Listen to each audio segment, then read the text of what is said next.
Hello friend, welcome to my YouTube channel. तो दोस्तों, आज का जो हमारा टॉपिक होने वाला है वो होने वाला है परिमेय 6.1, है ना दोस्तों।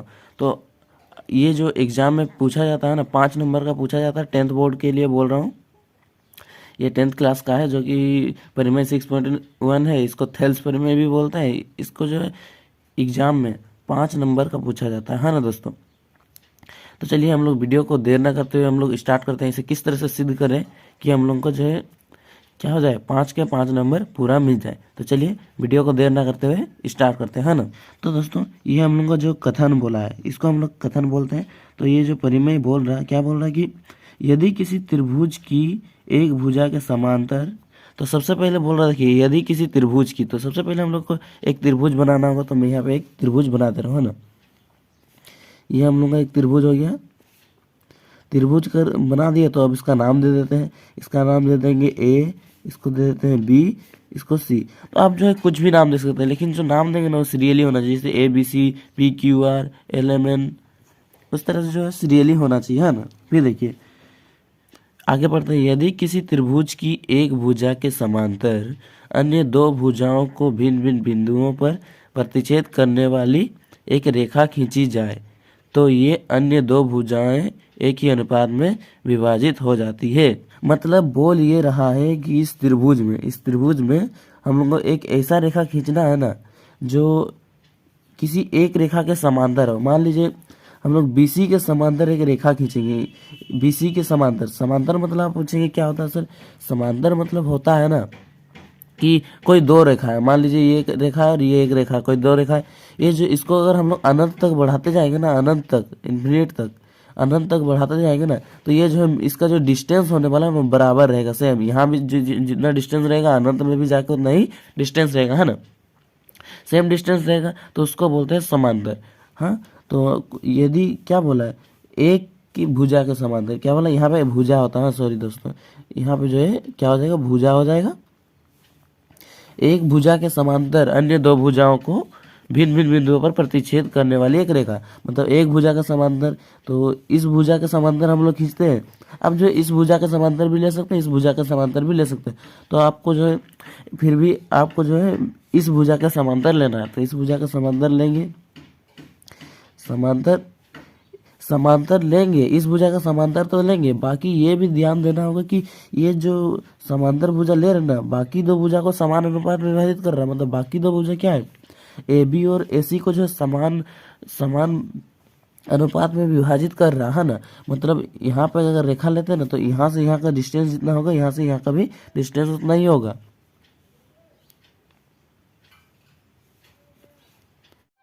ये जो है हम लोग को परिमेय बोल रहा है ना, क्या कि इधर का जो डिस्टेंस, मतलब इधर का जो अनुपात होगा, इधर भी उतना ही अनुपात में विभाजित होगा। ये बोल रहे हैं, यानी कि इस तरह से देखिए, ये जो रेखा खींचे इसका हम लोग नाम दे देते हैं, इस बिंदु का, और यहाँ इस बिंदु से ये प्रतिच्छेद करता है, इसका नाम दे देते हैं। इसका नाम दे देते हैं D, इसको दे देते हैं E। तो ये जो बोल रहा है, क्या बोल रहा है कि AD बट्टे DB होगा। क्या होगा, AD बट्टे DB या फिर BD बराबर AE बट्टे EC, AE बट्टे EC, है ना। इस तरह से हो जाएगा बोल रहा है। हाँ, अब BD भी लिख सकते हैं, DB भी लिख सकते हैं, उसमें कोई ये दिक्कत नहीं है। तो इस तरह से हो जाएगा। ये हम लोग को बोल रहा परिमेय, हम लोग को प्रूव भी करना है कि यही वाकई में ऐसा होगा या नहीं होगा। हाँ, भुजाएं एक ही अनुपात में विभाजित हो जाती है।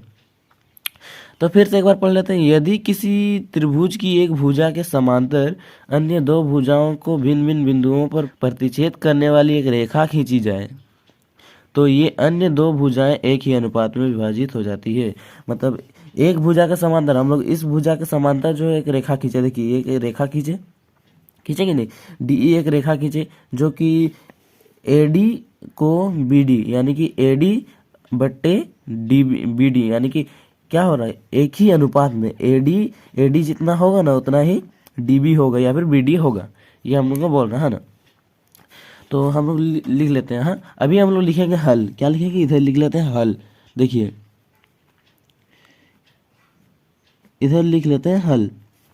हल में क्या लिखना होगा, हल में लिखना है कि सबसे पहले हम लिखेंगे कि ये देखिए ए बी सी जो है ये हम लोग अपने से दिए हैं त्रिभुज, तो इसीलिए हम लोग माना कि लेंगे। क्या माना कि, क्या हो जाएगा, माना कि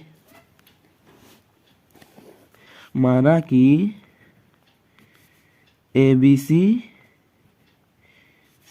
एक त्रिभुज है, हाँ, जिसमें BC समांतर है DE के। समांतर मतलब मैं बता दिया, तो BC क्या हो जाएगा, जिसमें BC समांतर है, ये हम लोग को दिया है। तो माना कि हम लोग इतना मान लिए, फिर हम लोग लिखेंगे दिया है। क्या दिया है, हम लोग किसी भी त्रिभुज के परिमेय को अगर सिद्ध करेंगे ना, हम लोग को दिया है, ये देखिए क्या क्या लिखना जरूरी होता है, दिया है और सिद्ध करना है तथा और क्या प्रमाण, और उसके पहले जो है रचना भी लिखा जाता है ना। इस चीज़ों को जो है लिखना जरूरी होता है। तो चलिए दिया है में लिखेंगे अभी, दिया है, क्या दिया हुआ भाई कि BC समांतर है DE के, BC समांतर है DE के, ये हम लोग को दिया है ना। BC समांतर है DE के, ये हम लोग को दिया हुआ है। और हम लोग को अभी सिद्ध करना है। क्या सिद्ध करना है, यहाँ पे लिख लेता हूँ, सिद्ध करना है। क्या सिद्ध करना है कि AD बट्टे BD है, तो इसको हम लोग DB लिख देते हैं ना, AD बट्टे DB बराबर AE बट्टे इसी, ये हम लोग को सिद्ध करना है ना।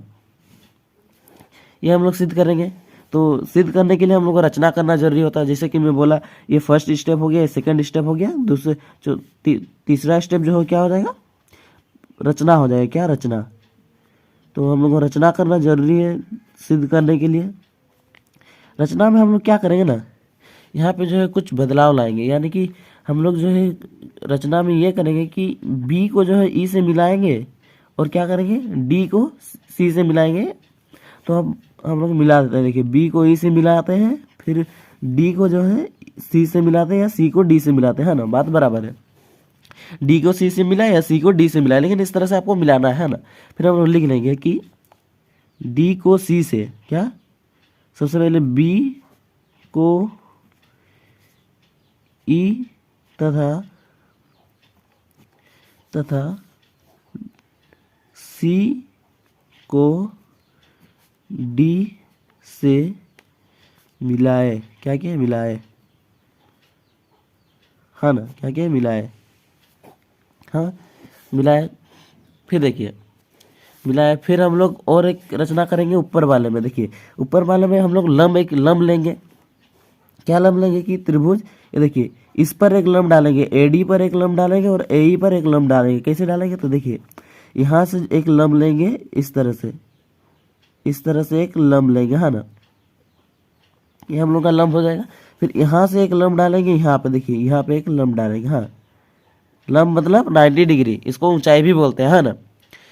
तो हम लोग आप अगर कभी एग्जाम में अगर इस तरह से आ जाए ना और आप रचना करिएगा ना, तो आप एक बार ध्यान दीजिएगा कि ये जो हम लोग रचना कर रहे हैं ना, इसको आप ना डैश डैश में लिखिएगा, मतलब इस तरह से जो है करिएगा, जिससे कि पता चल जाएगी कौन सा रचना है और कौन सा क्या है ना। तो मैं जो यहाँ पर पूरा खींच दिया, बट कोई बात नहीं, आप जो है उस तरह से कर लीजिएगा, है ना। तो चलिए फिर अभी हम लोग इसको भी लिख लेते हैं कि इस बिंदु पे जहाँ लंब डाले उसका नाम दे देते हैं, इसका नाम देते हैं M नाम दे देते हैं, इसका M दे देते हैं, है ना। फिर देखिए हम लोग अभी लिखेंगे क्या, प्रमाण। अभी हम लोग को प्रूफ दिखाना होगा भाई कि वाकई में ऐसा होता है कि नहीं। हम लोग इसीलिए ही आए हैं, तो यहाँ से इसका असली काम जो है शुरू होता है ना। अच्छा, और एक बात लिखना हम लोग भूल गए कि AD लंब है किस पर, नहीं, EN लंब है किस पर, AD पर। ये लिख लेते हैं, रचना में ही लिखना होगा ये कि EN लंब है AD पर तथा DM लंब है AE पर, DM लंब है AE पर,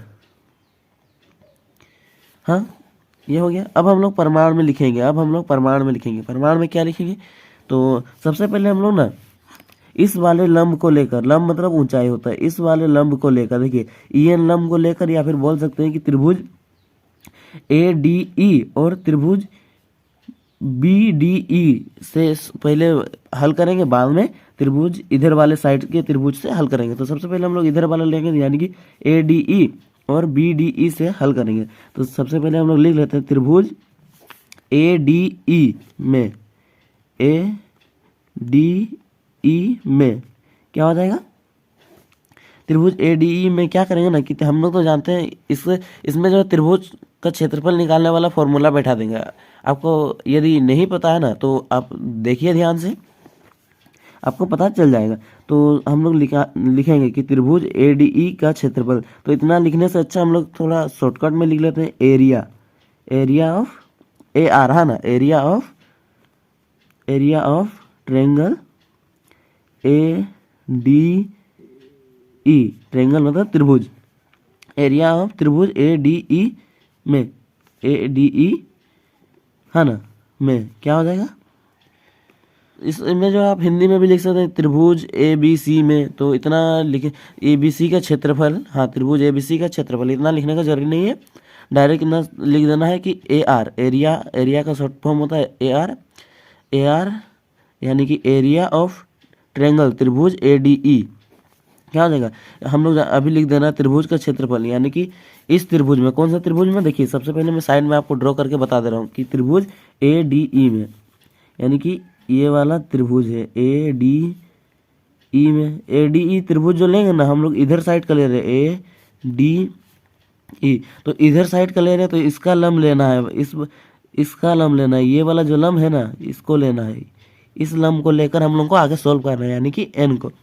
तो ये जो लंब होता है ये ऊंचाई भी होता है, तो इसमें आधार कौन सा होगा, हम लोग जानते हैं भाई त्रिभुज का फॉर्मूला क्या होता है, 1/2 गुना आधार गुना ऊंचाई। तो आधार इसमें क्या हो जाएगा, AD आधार हो जाएगा कि नहीं, देखिए AD आधार हो जाएगा और NE या फिर EN जो है लंब हो जाएगा। तो AD क्या हो जाएगा, AD गुना आधार गुना ऊंचाई होता है ना, तो ऊंचाई को हम लोग लंब बोलते हैं, यानी कि EN इस तरह से हो जाएगा। आप यहाँ पे लिख सकते हैं कि आधार इक्वल टू AD और ऊंचाई इक्वल टू EN, है ना।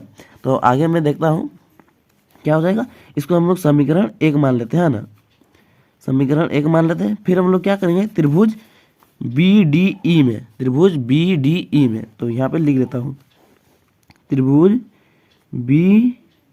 BDE में। अब त्रिभुज BDE में का क्षेत्रफल निकालेगा, क्या हो जाएगा, एरिया ऑफ ट्रायंगल, यानी कि त्रिभुज BDE का क्षेत्रफल इक्वल टू क्या हो जाएगा, 1/2, ये त्रिभुज निकालने का क्षेत्रफल। तो हम इसको एक बार मैं ड्रॉ कर देता हूँ आपको समझाने के लिए, आपको एग्जाम में इतना ड्रॉ नहीं करना। तो क्या BDE कैसे है,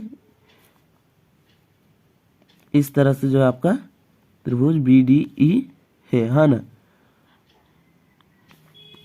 ये B नहीं, ये D, ये B और E, और हाँ ये जो लंब हम लोग डाले हैं ना, ये जो लंब है, ये लंब जो है ना, ये लंब और ये लंब, ये इस वाले त्रिभुज का भी लंब होगा, किसका, BDE का लंब जो हो जाएगा ना वो EN लंब हो जाएगा, है ना। EN जो लंब है डाले हैं ना, ये AD पर जो लंब डाले हैं EN, ये इसका भी लंब हो जाएगा, किसका, BDE का भी लंब होगा, और DM जो लंब है ना ये त्रिभुज CED का भी लंब होगा, है ना। तो चलिए हम लोग लिखते हैं कि इसका जो लंब हो जाएगा, क्या लंब हो जाएगा, आप बोलेंगे सर आधार, इसका जो आधार होगा वो होगा DB ही आधार हो जाएगा, ये DB जो है ना ये आधार हो जाएगा, यानी कि इंटू क्या होता है 1/2 आधार गुना ऊंचाई, तो आधार क्या है, DB है, DB लिख देना है। फिर गुना ऊंचाई बोलेंगे आप, ये DE ऊंचाई नहीं होगा, ऊंचाई जो होगा ना, ये जो लंब डाले हैं, जो ऊपर वाले त्रिभुज में जो ऊंचाई हुआ था ना वही यहाँ पे भी हो जाएगा, यानी कि इस तरह से जो है आपका ये वाला ही ऊंचाई हो जाएगा, है ना। ये लंब डाले थे, ये वाला ऊंचाई हो जाएगा जो कि N बिंदु है। तो हम लोग लिख सकते हैं ऊंचाई, इसका आधार गुना ऊंचाई होता है 1/2 गुना आधार गुना ऊंचाई। तो ऊंचाई क्या है, EN ऊंचाई है, EN। आप यहाँ पे लिख सकते हैं, देखिए यहाँ पे एक स्टेप में लिख सकते थे कि आधार, यहाँ पे मैं लिख दे रहा हूँ, देखिए आधार इक्वल टू क्या आ गया, DB हो जाएगा, DB और ऊंचाई इक्वल टू क्या हो जाएगा, ऊंचाई इक्वल टू हो जाएगा, क्या हो जाएगा, EN हो जाएगा, EN। अब इसी तरह से जो है यहाँ पे भी लिख सकते थे, यहाँ पे भी लिख दे रहा हूँ, देखिए आधार इक्वल टू क्या था, एडी था। आधार बराबर क्या था, एडी था। फिर ऊंचाई क्या था, ऊंचाई बोलिए या लंब बोलिए, बात बराबर है तो ऊंचाई बोल देते हैं। तो ऊंचाई क्या हो जाएगा, ऊंचाई क्या था, en था ना, ऊंचाई बराबर en था। हाँ, तो फिर देखिए हम लोग इसको समीकरण 2 मान लेते हैं। क्या मान लेंगे, समीकरण 2। आप क्या करेंगे ना, समीकरण 1 को भाग करेंगे समीकरण 2 से, यानी कि समीकरण 1, इसको समीकरण शॉर्टकट में लिखते हैं इस तरह से। आप भी इसी तरह से एग्जाम में लिखिएगा, जिससे कि आपका नंबर नहीं काटेगा, टेंशन नहीं लेना। समीकरण 1 भागा समीकरण 2, है ना, समीकरण 1 भागा समीकरण 2। तो अभी हम लोग ये जो समीकरण 1 है, समीकरण 1 में हम लोग भागा करेंगे, यानी कि एरिया ऑफ एडी। देखिए कैसे हो जाएगा, भागा करेंगे एरिया ऑफ त्रिभुज ए डी ई बट्टा क्या हो जाएगा, ये वाला एरिया ऑफ त्रिभुज बी डी ई में, है ना। तो इक्वल टू क्या हो जाएगा, 1/2, क्या है 1/2 गुना A D Guna E N, हो जाएगा कि नहीं, हो जाएगा। ये ऊपर वाला है ना समीकरण 1। फिर नीचे में क्या हो जाएगा, 1/2 इंटू डी बी गुना ई एन। हाँ, फिर यहाँ पे जो इक्वल है वो कट जाएगा, यानी कि देखिए ऊपर नीचे में देखिए ये कट जाएगा, ई एन है यहाँ पे ई एन है, कट जाएगा। फिर डी बी और ए डी तो नहीं कटेगा, 1/2 यहाँ पे भी है, यहाँ पे भी है, तो ये कट जाएगा, है ना, 1/2 कट गया। सॉरी नहीं दिख रहा होगा तो क्या हो जाएगा, 1/2 कट गया, 1/2 कट गया, ई एन कट जाएगा, ई एन कट जाएगा, है ना। फिर देखिए फिर आगे क्या करना है ना, सिंपली जो बचा है उसको लिखना है, यानी कि एरिया ऑफ त्रिभुज ए डी ई बट्टे में area of triangle B D E equal to क्या हो जाएगा, ए डी बट्टे डी बी। ये जो हम लोग का समीकरण ए मान लेते हैं, है ना। तो ये जो हम लोग का इधर साइड का जो है त्रिभुज का, देखिए इस त्रिभुज के इधर साइड का सॉल्व हो गया है। अब हम लोग इस वाले त्रिभुज को, यानी कि डीएम को लंब लेकर जो है हम लोग इस वाले इधर साइड के त्रिभुज का हल करेंगे, है ना। तो चलिए हम लोग जो है डीएम को लंब लेते हैं। देखिए डीएम लंब लेंगे, तो डीएम को लंब लेंगे ना, उसके लिए हम लोग अभी कौन सा त्रिभुज लेंगे, त्रिभुज ऊपर वाला तो वही होगा, त्रिभुज ए ई डी में, ए ई डी बोलिए या ए डी ई बोलिए, तो बात तो बराबर होगा ना। बट हम लोग लंब जो लेंगे उधर वाला को लेंगे। तो चलिए हम लोग लिख लेते हैं त्रिभुज, यहाँ पे लिख लेता हूँ त्रिभुज ए डी ई में अभी जो लंब लेंगे ना वो उधर वाला हो जाएगा, यानी कि उधर वाला जो लंब था, डीएम जो लंब था ना उसको लेंगे। तो त्रिभुज ए डी ई में आधार क्या हो जाएगा, आधार हो जाएगा ए ई।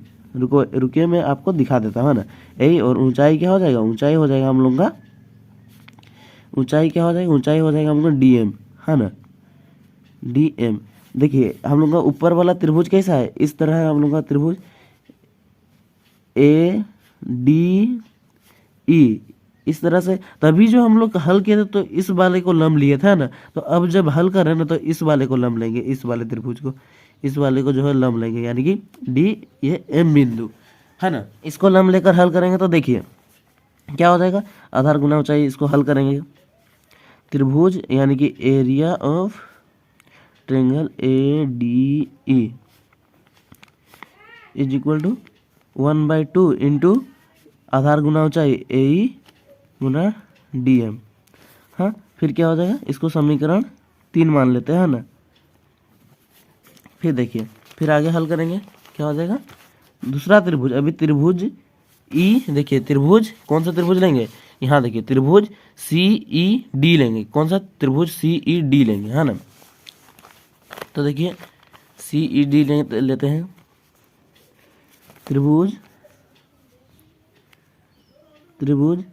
सी ई डी में या फिर डी ई सी में, त्रिभुज डी ई सी भी बोल सकते हैं, सी ई डी भी बोल सकते हैं, है ना। तो देखिए क्या हो जाएगा, इसमें हम लोग का हो जाएगा एरिया ऑफ त्रिभुज, यानी कि इसका जो आधार होगा, सबसे पहले आधार लिख देता हूँ ना, इसको काटते हैं, आधार क्या हो जाएगा, आधार हम लोग का हो जाएगा, यहाँ पर मैं ड्रॉ कर देता हूँ एक बार फिगर को, DEC।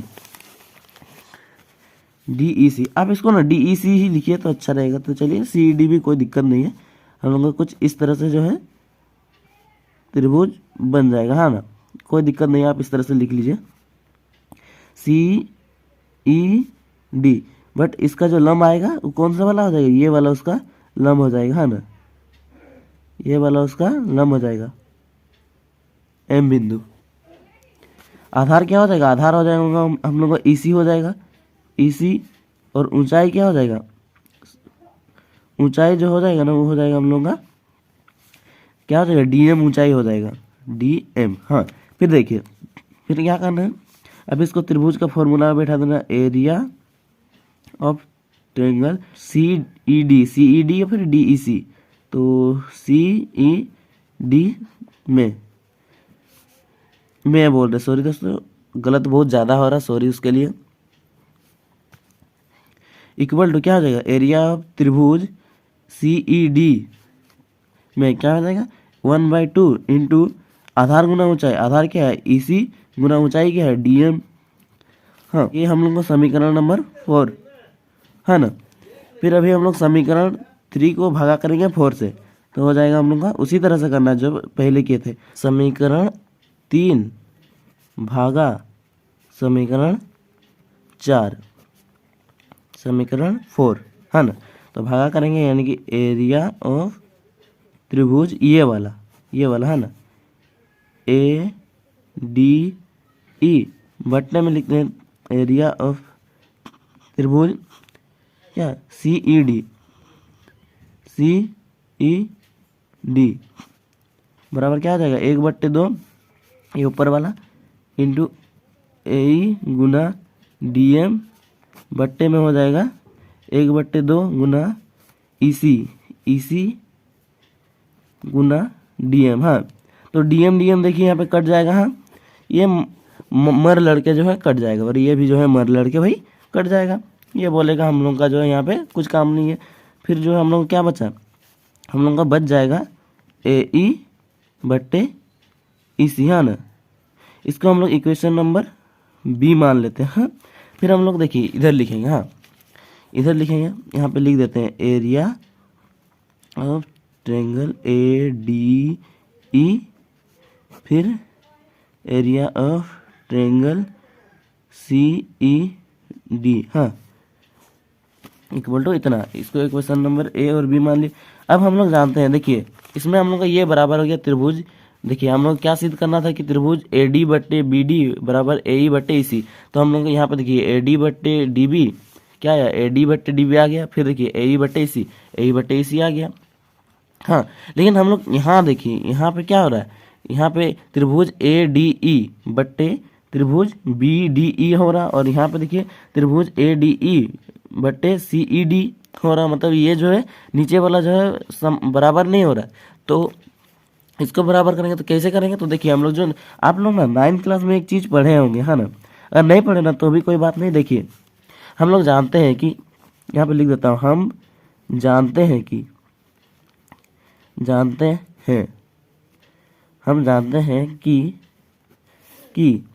एक ही आधार, तो इसका आधार क्या हो जाएगा DE। ये देखिए इसको मान लीजिए एक ही आधार पर बने जितने भी त्रिभुज बनेंगे ना उसका जो क्षेत्रफल होगा बराबर होगा, ये हम लोग जानते हैं। हम जानते हैं कि एक ही आधार पर बने त्रिभुजों का क्षेत्रफल